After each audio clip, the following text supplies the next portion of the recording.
परमसुखदं केवलं ज्ञानमूर्तिं द्वन्द्वातीतं गगनसदृशं तत्त्वमस्यादिलक्ष्यम् एकं नित्यं विमलमचलं सर्वधी साक्षिभूतं भावातीतं त्रिगुणरहितं सद्गुरुं तं नमामि। सद्गुरुं तं नमामि। गुरु को मानुष जानते ते नर कही अंध होय दुखी संसार में आगे यम के फन। गुरु नारायण रूप हैं गुरु ज्ञान के घाट, गुरु के वचन प्रताप सो मन के मिटे उचाट, मन के मिटे उचाट। सदाचार से युक्त पुरुष को वरदान मिलता है और दुराचार से शाप मिल जाता है। कल गुरुदेव ने भी आशीर्वचन में इस विषय पर प्रकाश डाला था कि सद्व्यवहार से प्रदान की प्राप्ति होती है और दुर्व्यवहार से शाप मिल जाता है। ऐसा देखा गया है उज्जैन में, जब काकभूषुंडी जी मंदिर में बैठ कर के जप तप कर रहे थे, उसी समय गुरुदेव का आगमन हुआ और वे जान गए कि गुरुदेव पधारे हैं मंदिर में। फिर भी उन्होंने उठ करके प्रणाम नहीं किया, जिससे कि उनको गुरुदेव ने तो कुछ उस समय नहीं बोले। गुरुदेव के मन में किसी प्रकार का हर्ष विषाद नहीं हुआ, लेकिन उस व्यवहार को भगवान शिव ने बर्दाश्त नहीं किया और उन्होंने ऐसा विचार करके कि यदि मैं दंड नहीं देता हूँ तो मर्यादा मर्यादित नहीं रहेगी, और उन्होंने काकभूषुंडी को श्राप दे दिया। तो वरदान और श्राप ये दोनों व्यवहार पर आधारित हैं कि मेरा व्यवहार कैसा है। जब सती जी भगवान शिव से छिपा लेती हैं तो भगवान शिव उदासीन हो जाते हैं और वहाँ भी उनको भगवान शिव से भी दुराव होता है और सदाचार युक्त व्यवहार नहीं होने से वो श्राप जैसा ही हो जाता है। ऐसे हमारे शास्त्रों में इस प्रकार के कई घटनाक्रम हैं कि सदाचार से वरदान की प्राप्ति हुई है और सदाचार युक्त व्यवहार नहीं होने से उसका परिणाम उल्टा यानी कि गलत हुआ है। ऐसे ही कर्ण का भी आता है। कर्ण जब सद्गुरु बनाने के लिए द्रोणाचार्य जी के पास जाते हैं और द्रोणाचार्य जब उनको मना करते हैं कि मेरे कुछ नियम हैं, मैं इन लोगों को ही दीक्षा दे सकता हूँ, अस्त्र शस्त्र का अध्ययन करा सकता हूँ, तो वे वहाँ पर दुर्व्यवहार करते हैं द्रोणाचार्य जी से, जैसा कि होना नहीं चाहिए, और दुर्व्यवहार करके वहाँ से कर्ण चल देते हैं। फिर वे जाकर के परशुराम जी से वो दीक्षा लेते हैं, यानी कि परशुराम जी को गुरु बनाते हैं, लेकिन वहाँ भी वो झूठ बोल करके विद्या अध्ययन करते हैं, लेकिन वहाँ भी उनको श्राप मिल जाता है कि जिस विद्या को आपने मुझसे सीखा है वह विद्या जब आपको ज़रूरत होगी जिस समय, उस समय आप इस विद्या को भूल जाएंगे। और ऐसा ही हुआ। कर्ण अंत समय में उस विद्या को भूल गए। वहीं देखा जाए कबीरदास जी जब सद्गुरु बनाने के लिए चलते हैं, उस समय काशी में स्वामी रामानंद जी महाराज, जिनकी प्रख्याति है, सिद्ध महापुरुषों में से एक हैं। अब उनको सद्गुरु बनाना है, कैसे बनाया जाए। वो वर्ण व्यवस्था के दृष्टिकोण से भी सबको दीक्षा नहीं दी जाती थी, अपने अपने नियम थे। तो इन सब को देखते हुए कबीरदास जी को युक्ति सूझी। स्वामी रामानंद जी महाराज रोज़ गंगा जी स्नान करने जाया करते थे और कबीरदास जी जान गए कि रोज़ गंगा जी स्नान करने जाते हैं ब्रह्म बेला में, माने ब्रह्म मुहूर्त में। तो वे जा कर के सीढ़ियों पर, जो गंगा जी के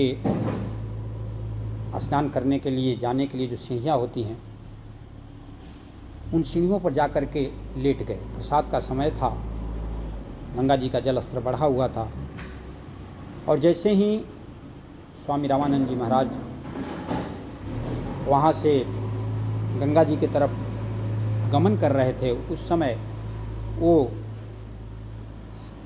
यानी कि पीठ को ऊपर करके और मुंह को नीचे करके ऐसे लेटे हुए थे, और आकर के रामानंद जी महाराज जी का उनके पीठ पर पैर पड़ता है और कहते हैं कि राम राम राम राम।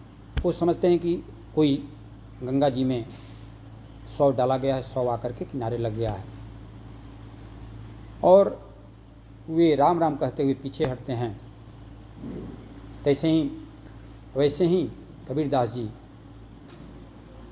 वे हाथ जोड़ करके प्रार्थना करते हैं, निवेदन करते हैं कि हे प्रभु, मुझे गुरु मंत्र मिल गया, गुरु मंत्र मिल गया। और वो उसी को गुरु मंत्र समझ करके उसी से वो परम पद को प्राप्त कर जाते हैं।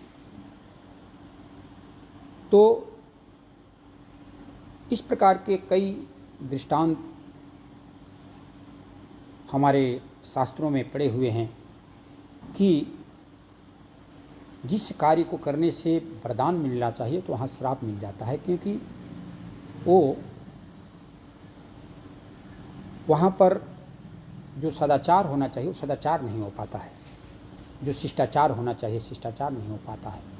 भरत चरित्र जब जाग आया है भरत जी के जीवन चरित्र के विषय में कि भरत जी का संपूर्ण जीवन, यानी उनका हर कार्य, उनका हर कर्म, उनका देखना, बोलना, सुनना, कार्य करना,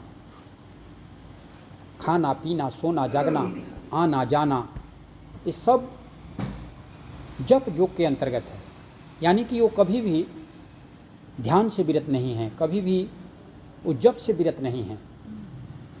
जब जिसका सब कुछ शास्त्र के अनुसार, गुरु के सिद्धांत के अनुसार सारी क्रियाएं जो होती हैं, तो वह ध्यान माना जाता है, वही जप माना जाता है। यदि हम भगवान का नाम का जप कर रहे हैं और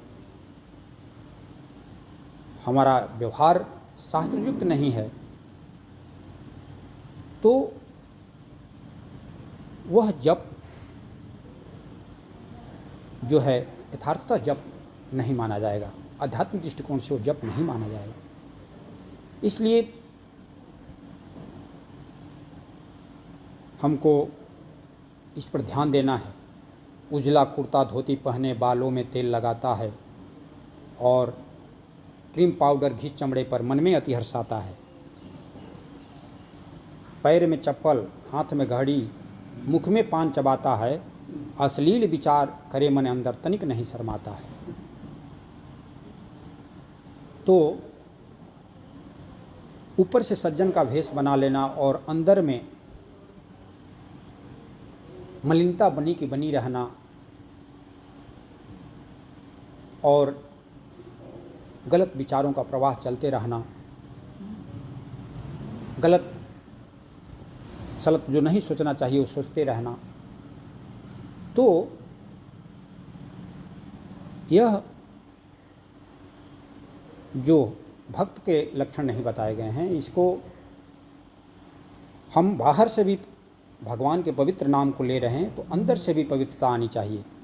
ये पवित्रता तभी आएगी जब हम सदाचार जप योग विरागा, जब सदाचार से हमारा युक्त जीवन रहेगा, तब जो है जप में भी प्रतिष्ठा होगी।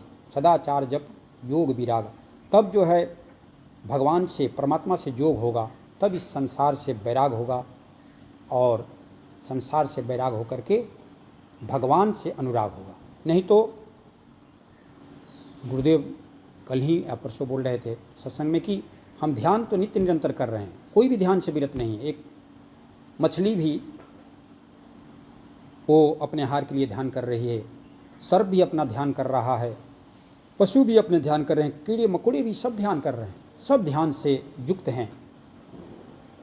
वैसे ही आप भी ध्यान कर रहे हैं। आप माता पिता भाई बांधव पत्नी घर द्वार इत्यादि का हमेशा ध्यान कर रहे हैं। जो करना चाहिए वो नहीं कर पा रहे हैं, इसलिए वह ध्यान योग के अंतर्गत नहीं आ पा रहा है।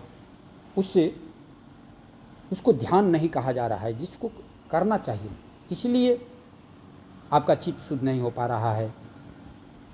और जप में प्रवेश मिलना चाहिए, जप में प्रवेश नहीं मिल पा रहा है। इसलिए इन सब चीज़ों पर ध्यान देना चाहिए कि हमारा हर व्यवहार सदाचार से युक्त हो। और मन में यदि किसी प्रकार का कोई गलत विचार आता है, भाव आता है, तो उसको बार बार परमात्मा को ला करके स्थापित करके उसको हटाने का प्रयास करना चाहिए।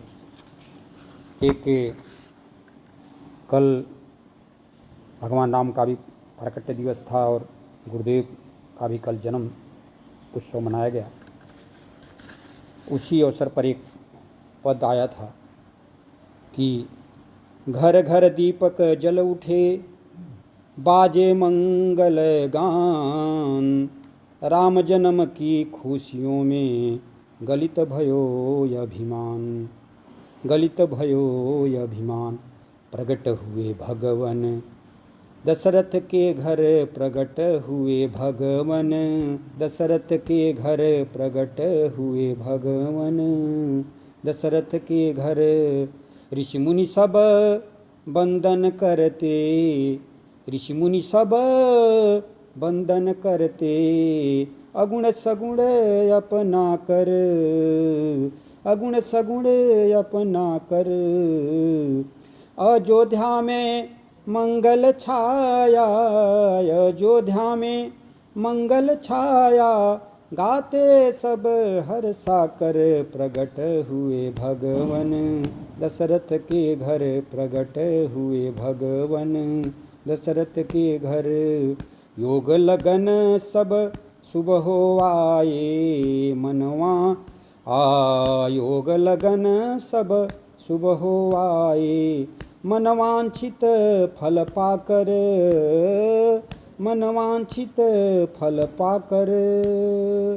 प्रभु दर्शन से सब हर्षित हुए, प्रभु दर्शन से सब हर्षित हुए, घर घर दीप जला हो, घर घर दीप जला कर, घर घर दीप जला कर, प्रगट हुए भगवन दशरथ के घर, प्रगट हुए भगवन दशरथ के घर।